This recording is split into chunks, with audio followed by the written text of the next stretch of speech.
Hello everyone, happy Hump Day. Welcome to Within the Frame, where we delve deeper into the top stories not only in South Korea but across the globe.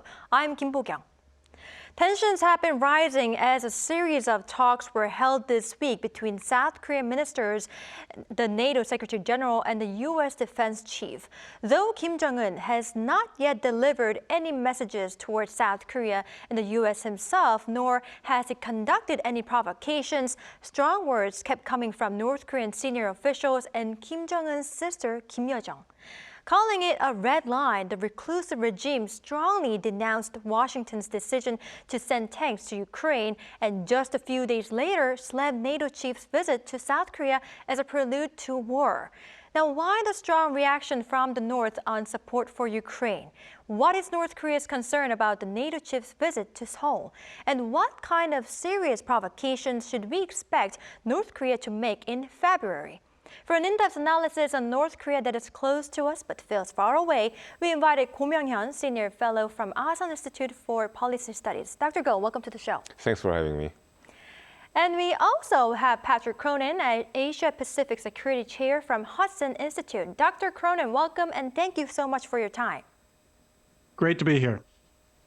All right, first question to you, Dr. Go. Now, Kim Yo-jong, the powerful sister of the country's leader, Kim Jong-un, she strongly denounced the United States' decision to provide Ukraine with battle tanks and said that Washington is crossing a red line. Now, why such harsh criticism on this decision? No, I think Kim Yo-jong is essentially faking outrage in order to send a different message. I think the motivation behind this outrage about the United States increasing the military assistance to Ukraine, which has been going on for almost a year by now, is that I think Kim Yo-jong, using this opportunity, wants to elevate the stature of North Korea in the international community, especially in its relationship with Russia and by extension China.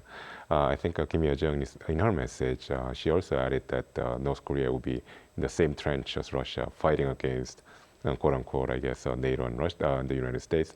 And I think this implies that Kim Yo-jong wants to portray North Korea as a significant power in the international stage these days, and a country that's a similar stature to nominally a major power such as Russia. So, and also I think the intention is out there. I mean, it's implied that she wants to strengthen cooperation relationship with Russia, with the expectation that this strengthened relationship with Russia could have payoffs in terms of not just in strategic payoffs, but possibly with military assistance and even economic assistance. Right, so strengthening relationship with Russia and also showing that North Korea is also a part of the international community. Now, Dr. Cronin, experts say that Kim Yo-jong issuing such a statement is quite rare and is different in terms of significance when compared to opinions given by other senior officials. Now, how is it different, and could this mean the North is now viewing the Ukrainian war in a quite different way? Well, as Dr. Go said, she clearly wants to highlight that North Korea is playing a global role the way South Korea is playing a global role, and shore up her ties with China and Russia. But she is obviously protecting her brother's brand. He's been accused of providing arms to the Wagner Group, the mercenaries, Russia's mercenaries fighting in Ukraine, and they were caught red-handed. So she's protecting that brand, but at the same time, she may be signaling that in February, this month, we may see some provocation that they will now use the Ukraine war to justify the rationale for. Right. Now, Dr. Cronin, one more question to you. In the statement, Kim Yo-jong also underscored that North Korea will always stand in the same trench with the people and the army of Russia. How does the North viewing its partnership with Russia right now? Well, I think Kim Jong-un has rebuilt ties to the two major revisionist powers of Russia and China. That's something his father had lost. So he is making sure that he has energy coming in from Russia, intelligence, and they're actually maybe forging something like a trilateral nuclear alliance. It's a very loose alliance. It's not like a NATO alliance. But I think she's trying to leverage this as strength, just as she's trying to leverage strength of ties to China, that they basically have a blank check now to provoke, to proliferate, and they're using the Russian war to hide behind their own military ambitions. Right. Now, Dr. Go, In Kim Yo-jong's statement, there was no mention of alleged arms transactions between Russia and North Korea. But 2 days later, another senior North Korean official slammed the U.S. allegations and saying the U.S. might have to see an undesirable or unwanted result if it continues to spread such kind of groundless rumors. Now, Dr. Cronin said that she was trying to protect the brand of Kim Jong-un, but what is your thoughts? No, absolutely agree with Dr. Cronin on this. I think there's clearly some artificialness in this connection. I mean, the North Korea's efforts at connecting U.S. assistance to Ukraine with North Korea's feeling insecure about potential, treating this as a provocation against their country. And I think it's clear that North Korea is setting the ground to justify its anticipated provocations that could come up either this month or in the near future. So there's that point. And another thing is, again, it's just another way of extending this faking outrage again to elevate the stature of the country as a full-fledged member of this loose alliance, three-way loose alliance between Beijing, Moscow, and Pyongyang. So I think this is a new. I mean, in a sense, it's interesting because North Korea has come up with a new rhetorical device to accuse the United States of creating instability, not just in the Korean Peninsula but around the world. So I think in that sense, I think North Korea will continue with this argument for a while, I think. Right. Now, Dr. Go, shifting gears a little bit right now, NATO Secretary General actually visited South Korea recently, and he said that he expects further cooperation with South Korea against new security threats. Now, what kind of security threats was he referring to, and what kind of cooperation can we expect between NATO and South Korea? So there are several new, in terms of security threats over the horizon that could be conducive to natural cooperation between NATO and South Korea. It's actually there's an increased global role of South Korea's arsenal of democracy, in the sense that South Korea is one of the few countries that counts with the industrial capability to supply the NATO countries as well as the United States with munitions and weapon systems at a large scale, in a very short term. So I think that's something that I think Secretary General Stoltenberg is bringing up. But I think more concretely, I think NATO and South Korea could work together on cybersecurity. Cybersecurity is a very natural area of cooperation between NATO and South Korea. They both both NATO member states and South Korea rely heavily on the cyber infrastructure for their economic growth. And at the same time, there's no geographic contact between South Korea and NATO at the moment, except for the United States. So if there's a will to cooperate, cyber, which doesn't require a geographic contact or shared borders, essentially allows the two entities to increase their level of cooperation. So this is going to be the first stage of increased cooperation between NATO and South Korea. It could be that the NATO Secretary General is eyeing towards an expansion of this cooperation to include possibly space. So I think I think there's a lot of expectation on the part of NATO for South Korea to step up in the global stage, especially to increase security cooperation. Right, especially the cybersecurity could be an area for us to cooperate. Now, Dr. Cronin, regarding the NATO chief's visit to South Korea, the North was highly critical, calling it a prelude to war and a shift toward a new Cold War in the Asia-Pacific region. Why such a sensitive reaction from the North? Well, I think we're used to these kind of overreactions from the North, but specifically, North Korea is coordinating its strategic communications with Moscow and Beijing. And all three of these countries are trying to deconstruct a U.S.-led global order. In fact, the Russian Foreign Ministry was very explicit about this as they anticipate Xi Jinping's visit to Moscow later this year. I think the key to that, of course, is to weaken alliances. And when you see South Korea playing an active role with NATO, as well as strengthening the U.S.-ROK alliance and working with Japan and working with other countries, this is exactly what they want to weaken and drive wedges in. So that's why you see this harsh reaction out of North Korea.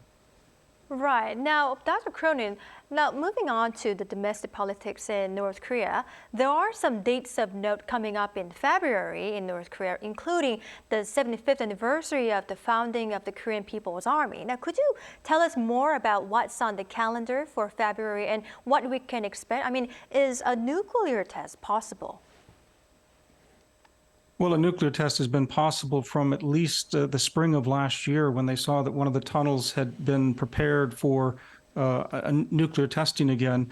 In fact, there's a second tunnel now where there's been construction. So any day they could conduct a test. The question is really, why haven't they conducted that test yet? It could well be this February anniversary of the 75th foundation of the Korean People's Army, the North Korean military. And we've seen imagery show them drilling over the last couple of months with the numbers 28 for February 8th and for 75, the 75th anniversary. Much more important than February 16th, the day of the Shining Star, which was significant under Kim Jong-il, Kim Jong-un's father, his anniversary of his birthday. But he's been demoted in many ways as Kim Jong-un tries to portray himself as his grandfather more than his father. So I think maybe the foundation day of the KPA, the military, on February 8th could be a day when we not only see the Hwasong-17 missile, solid fuel missile that can reach the United States, or we actually see a nuclear test. And they've been talking about a 7th or 8th nuclear test to probably for low-yield nuclear weapons so they can create ultra-modern tactical nuclear weapons, quote unquote. That was something that Kim Jong-un vowed to do in January of 21 as part of his 5-year military modernization plan. Right. Since Dr. Cronin brought up the issue of solid fuel test, now according to the Voice of America on Tuesday, commercial imagery showed that North Korea may have carried out the second version of a solid fuel rocket test at the Magunpo engine test site. Now, please do elaborate more about this solid fuel rockets, what they are, and could this be one of the new strategic weapons that they might unveil, like we said before, on the events in February? Absolutely. I think the new solid fuel engine test indicates that it's a large engine. That we can, you can find it out from the length of the flame, the burned area behind where the engine test took place, and it's apparently the burned area is pretty large, indicating that this is a high-powered rocket engine of the solid fuel type. And the strategic significance, more like not just strategic, but tactical significance of North Korea developing a solid fuel engine that's high-powered, is that it can be put onto one of the intercontinental ballistic missiles that North Korea has developed so far. We know that North Koreans have two types of ICBMs right now. One is the Hwasong-15, which was showcased back in 2017, and then more recently, last year in 2022, North Korea revealed another type of ICBM, the Hwasong-17, which Dr. Cronin just mentioned. So, but these are believed to be liquid fuel rocket engines. This has some tactical disadvantages compared to a solid fuel engine, mainly about the time that requires for these ballistic missiles to be prepared for launch.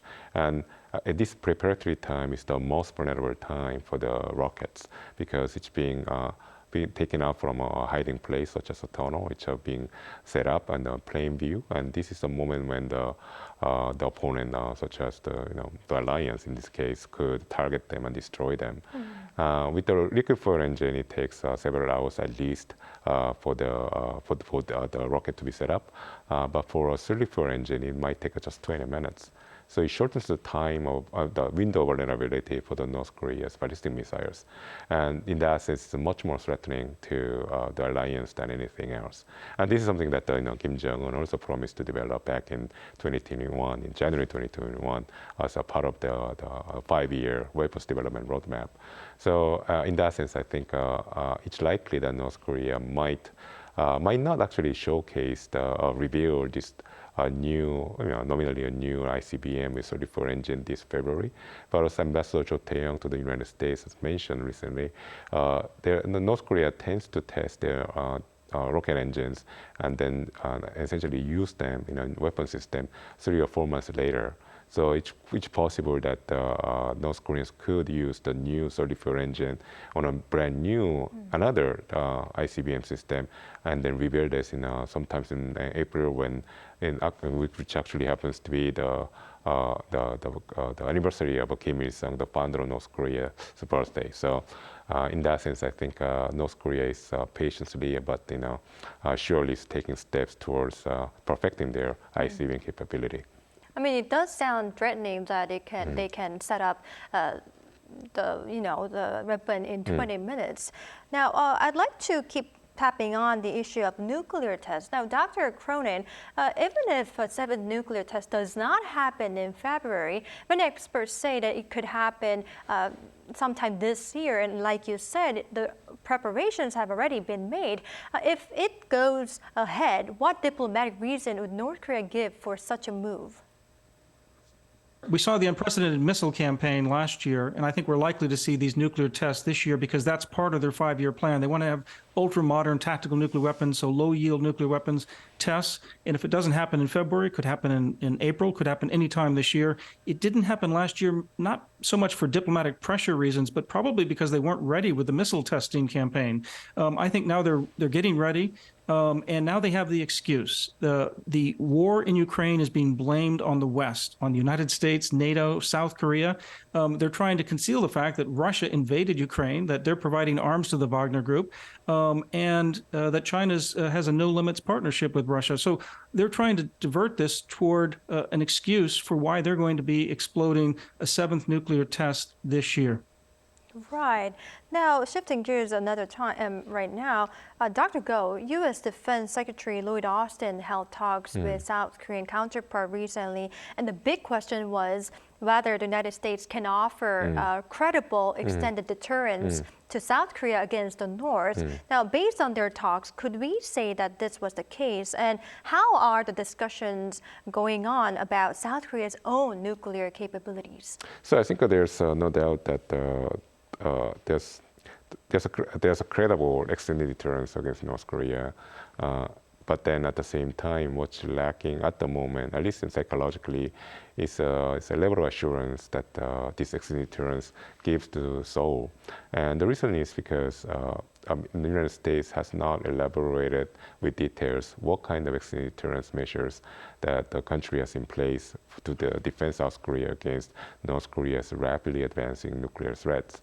And essentially, the devil is in the details. And this is exactly what Secretary Lloyd Austin, as well as the Biden administration, other officials of the Biden administration, have been engaged in the recent days, which is to lend more assurance to the South Korean ally. And we have seen this. We have seen this with the latest visit by Secretary Austin.